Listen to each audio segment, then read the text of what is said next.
So how to merge cells in Google Sheets. We're going to use this merge function up here in the menu, but I'm going to show you lots of reasons why you should merge cells. I'm going to show you lots of reasons why you merge cells horizontally, vertically, and maybe we might get into some app script, which is going to be very interesting. But let me first show you why we may do this. So we have first name, last name, and we have two separate columns, but we don't want to have the header say first name and last name. We want it to say something as simple as name, and we want it to span both of these columns.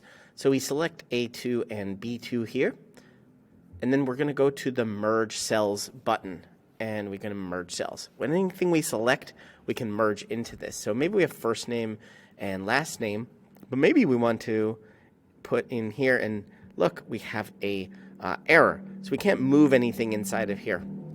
So what I'm going to do is undo the merge, and then I'm going to move this one here. And let's say this is like the middle name, right? Or the middle initial, perhaps. Now we want to merge all three of these cells. So I'm going to select A2, B2, and C2 and do exactly the same thing. Merge, and now we have one element. And we can center that here. We can say name, and we can say, okay, great. We have a header for all of these columns. But there's some other things here. We have merge all, merge vertically, merge horizontally, and unmerge. And so anytime we select any number of cells or any range, so we can have even like 3 columns and 4 rows, if we go up to the little arrow next to the merge cells, we're going to have these options. If we just click merge cells, it's going to merge all. And that's cool. We can create one element here. We'll undo that. But let's just see what happens when we merge horizontally. And what it does is it creates rows. This is really cool, right? Let's undo that again and select the exact same things. And we're going to click the arrow and say merge vertically. And now we get columns that are merged. So this is very, very useful for a lot of different reasons. And again, I want to show you that we can also unmerge here through this menu item.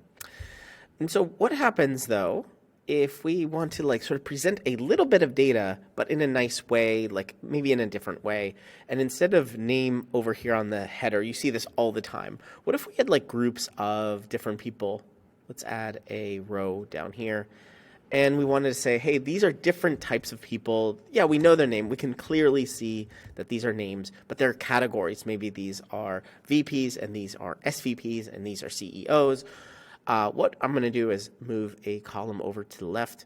I'm going to select all of the rows to the left of this selection, and we're going to merge these. And say I want to call these VPs. And this doesn't look very cool, right? It doesn't look very nice, but it's all vertically aligned. What I can do is center this, and I can also rotate this text. And actually, I'm going to call this Vice Presidents there. And what I will also do is give it a slight color. Let's say yellow.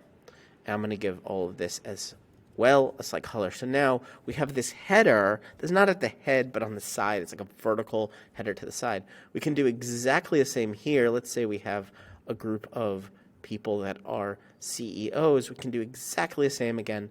We're going to merge those cells. We're going to align in the center, and we're going to rotate that, and we can go to CEOs. Also, we can add some color.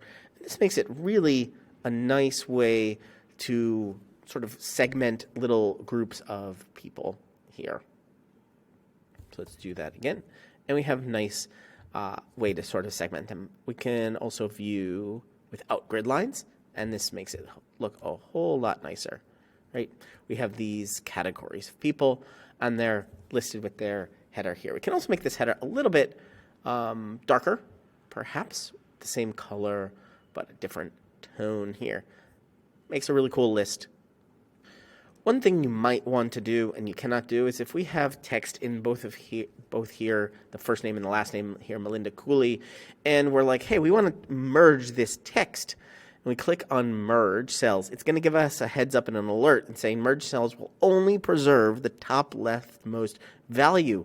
Would you like to merge anyway? If you click OK, we only get the Melinda. So in order to actually merge these two words, let's say, we need to do something completely different. So if you're, instead of trying to merge two cells, you're trying to merge the text in them, we can use something like join and select a delimiter. So just the thing between them is going to be a space.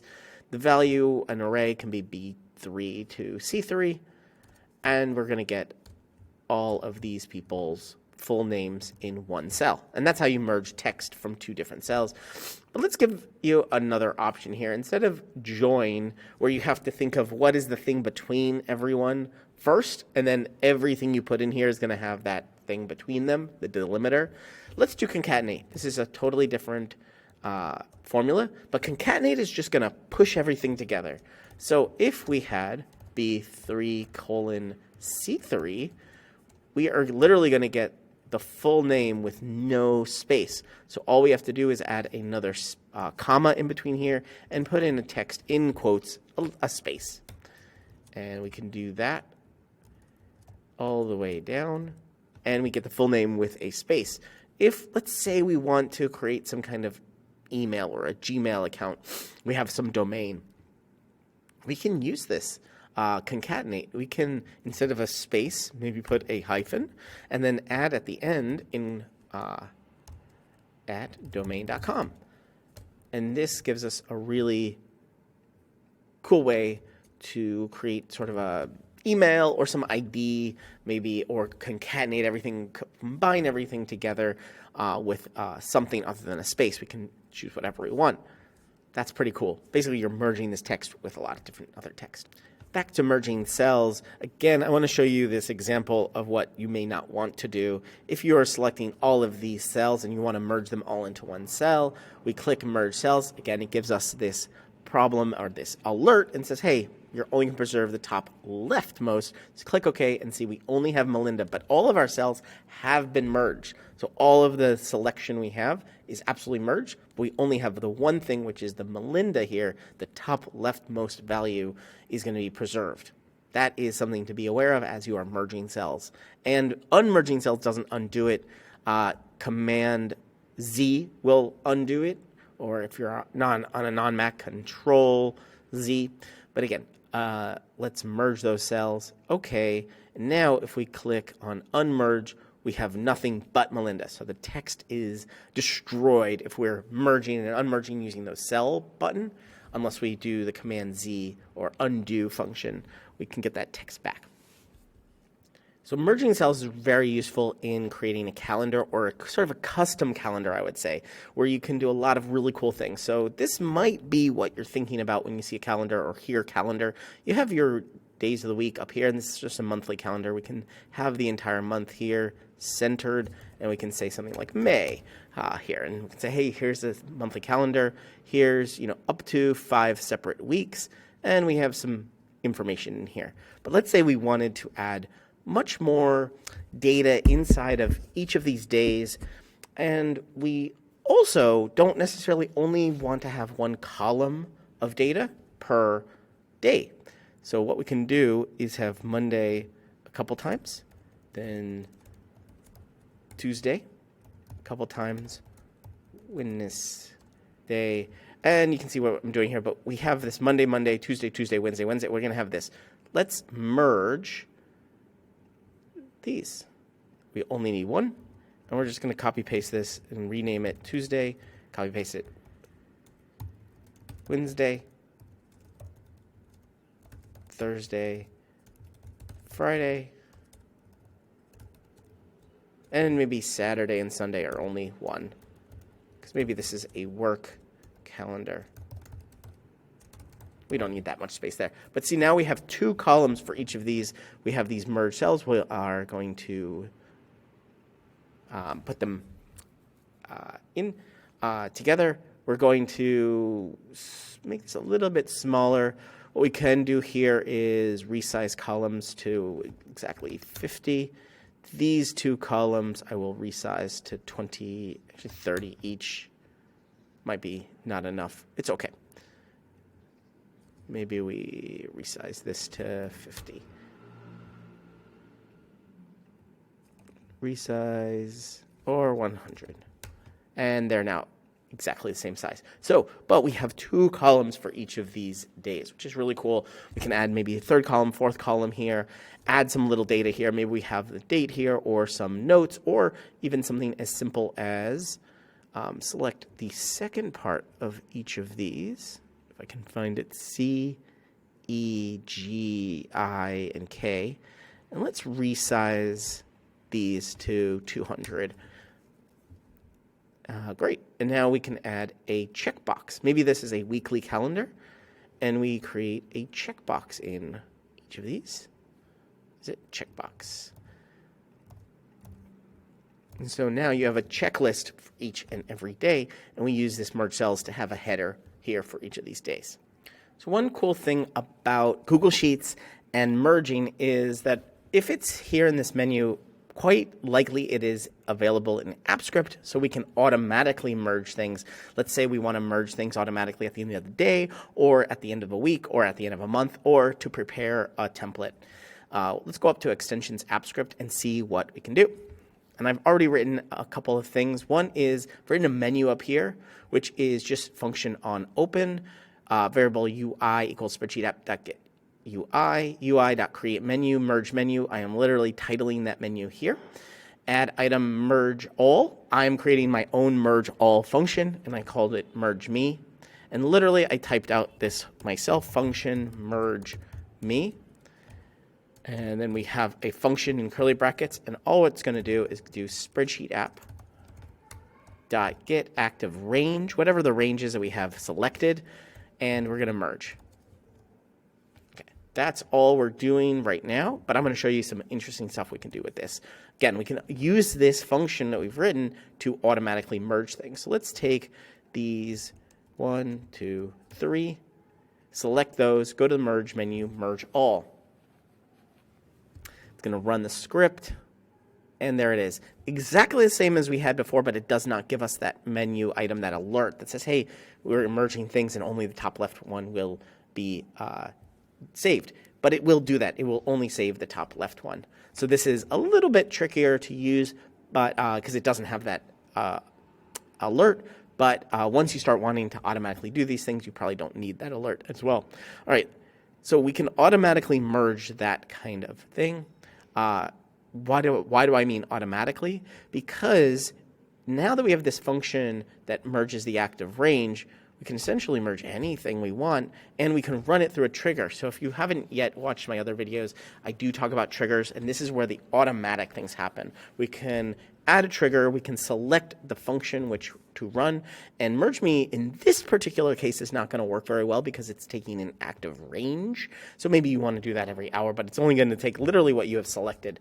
But what we can do, however, is assign we can look at this spreadsheet app, get active spreadsheet, get sheet by name. We can find certain sections of the site, of the pages we want to merge by the name down here. We can do all of this automatically. So let's say you have a group assignment, or you're trying to assign groups, and you're like, hey, this one is going to be group 1, this one is going to be group 2, and you want to create this header here.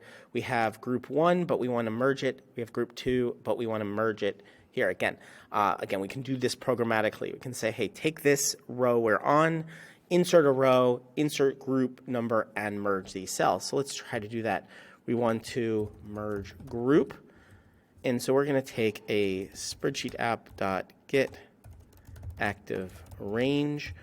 We're not going to merge it yet because we want to get row index, I think we want to do. Let's look at that in logger.log.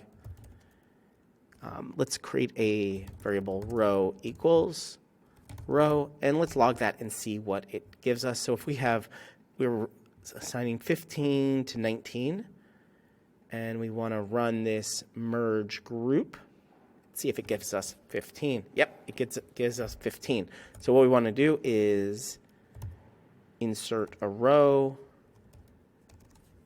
So we'll take spreadsheet app dot get active spreadsheet, get sheet by name. Actually, we don't even need that. We need get active sheet. There we go. Dot insert row before row. We have to make sure this is after the variable row so that it actually knows what row to go to. Okay, we want to insert that. And now we want to take whatever row that was, which was 15, and combine cell A and 2 or merge them. Okay, so let's do spreadsheet app.getActive sheet.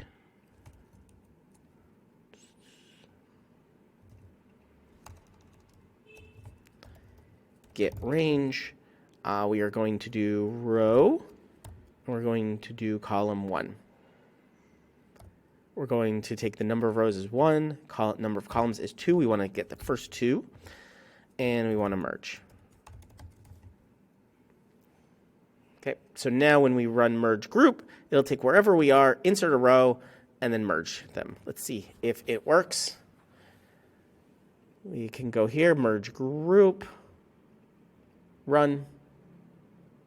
See if we get any errors. We do not get any errors, and we get a merged cell right above where we are. Now let's add it to our menu. So we just add a item, add header to group, and we're going to call this merge. Merge group.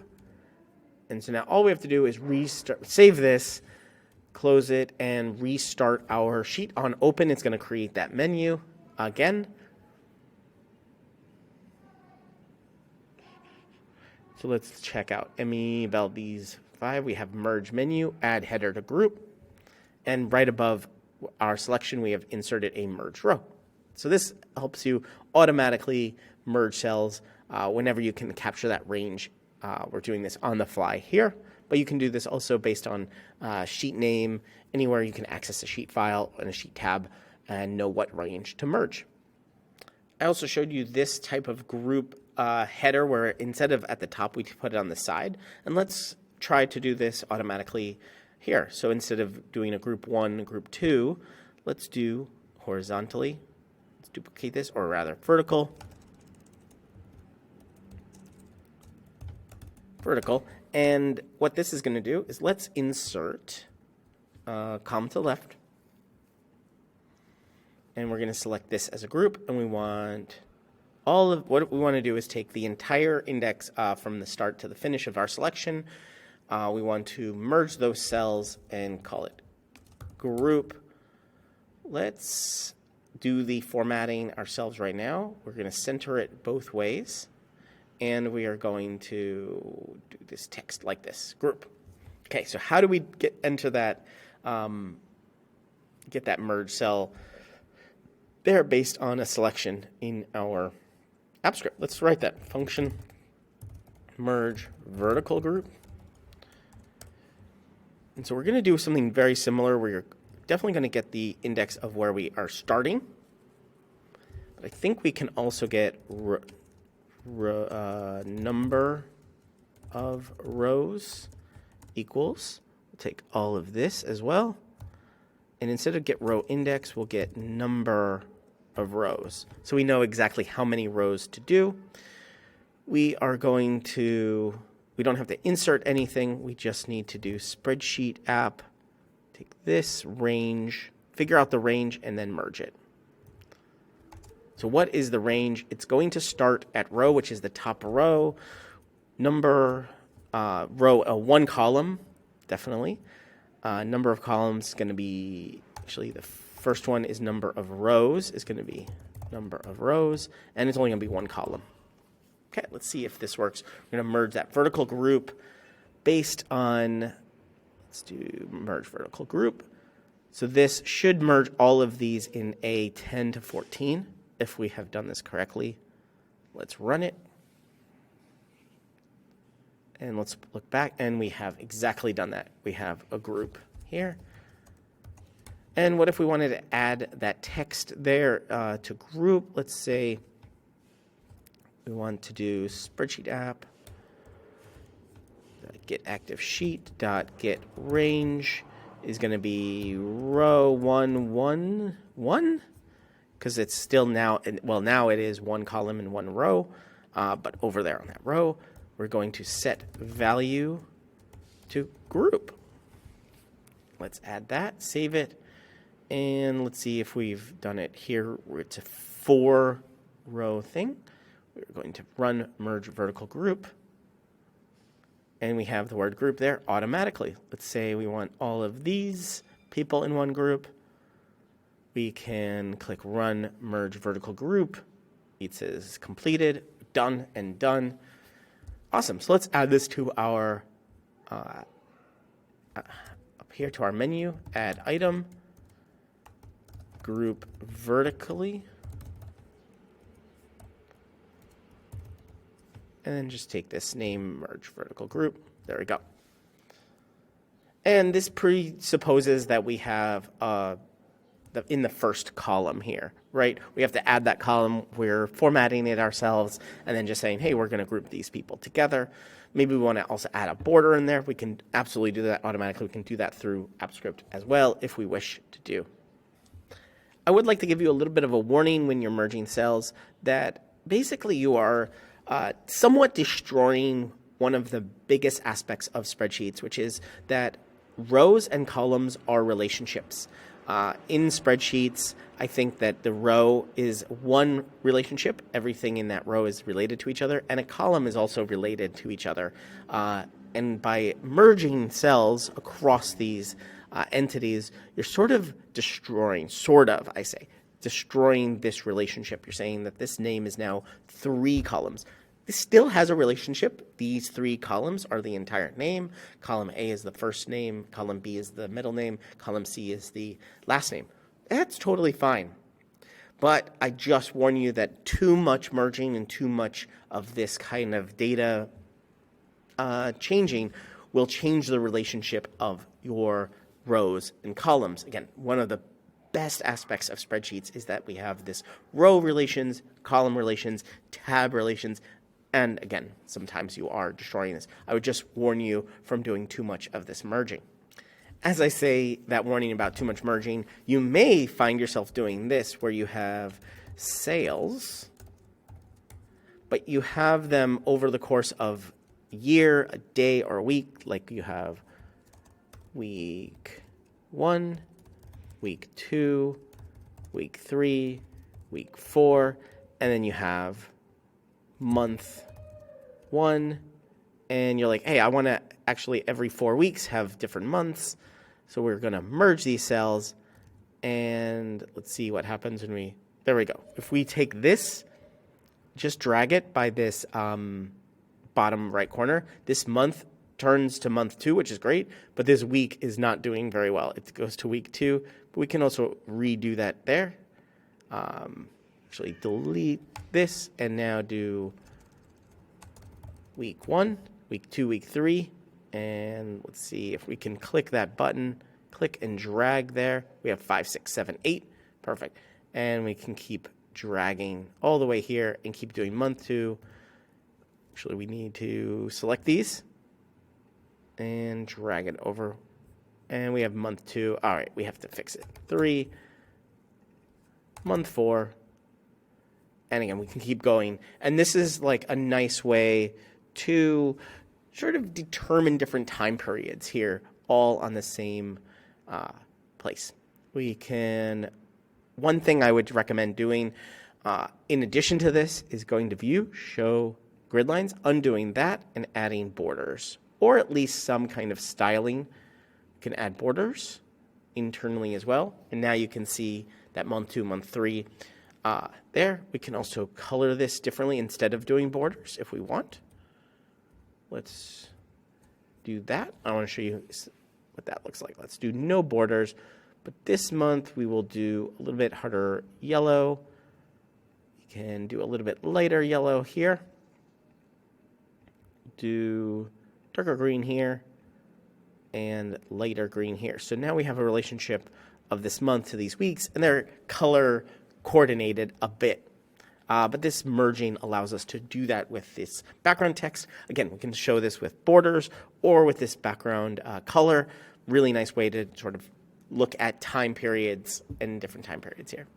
So another little warning, if you are trying to aggregate data or grab data into code from merge cells, we do have to access this merge cell month 1 at B5, the very first part of it. Let's look at some grabbing of some functions. Function get that cell. We're just going to call it that. We're going to go to spreadsheet app get active sheet. Let's make sure we're getting the data one. So we're actually going to do active spreadsheet get sheet by name data get range. If we wanted to get that month 1, let's say month 1, literally the text month 1 here, B5. We're going to return variable text equals this, and what we're going to do, logger.log text. Okay, let's run, get that cell. Make sure we save, click run. Oh, we get the range, so we definitely need to get value as well. Make sure we add that, get value, save it, run it. Let's see it again. And we get month 1. But what if we want to change, what if we didn't know that, and we change it to C5, save it, and run it, and what will happen? We get info, C5. C5 is month 1, not info. So we're getting the wrong information, right? So if we have C6, just make sure we're getting something, right? Should say week 2. Get week 2. Great. This info is just literally information. So we're not getting anything with C5. So this is a major warning. If we are accessing data in AppScript, but from merge cells, we need to make sure that we're getting that access from the very first top and leftmost cell reference. So this is B5. This will be F5. So if we go to F5, save it, and click run. Let's see, month 2. Perfect. But again, just if we do I5, let's say I5, what will we get? We should get nothing. There we go. We got nothing. I hope you enjoyed this journey through how to merge cells. We've merged cells horizontally, vertically, merged all, unmerged. We've also done it with AppScript. I've shown you how to do it with AppScript to do group assignments vertically and horizontally. We're also grabbing data and making sure that we're getting the correct data. I showed you a few issues with merged cells, such as merging cells and unmerging cells doesn't retain the data. When you merge cells with lots of data, it only retains that uppermost left thing. I hope this was a really detailed journey into merge cells, and if you want to watch other videos, I go deeper into Google Sheets all the time here. I'm really excited about it. I hope this was really awesome for you and really thorough. If you have any questions, feel free to ask.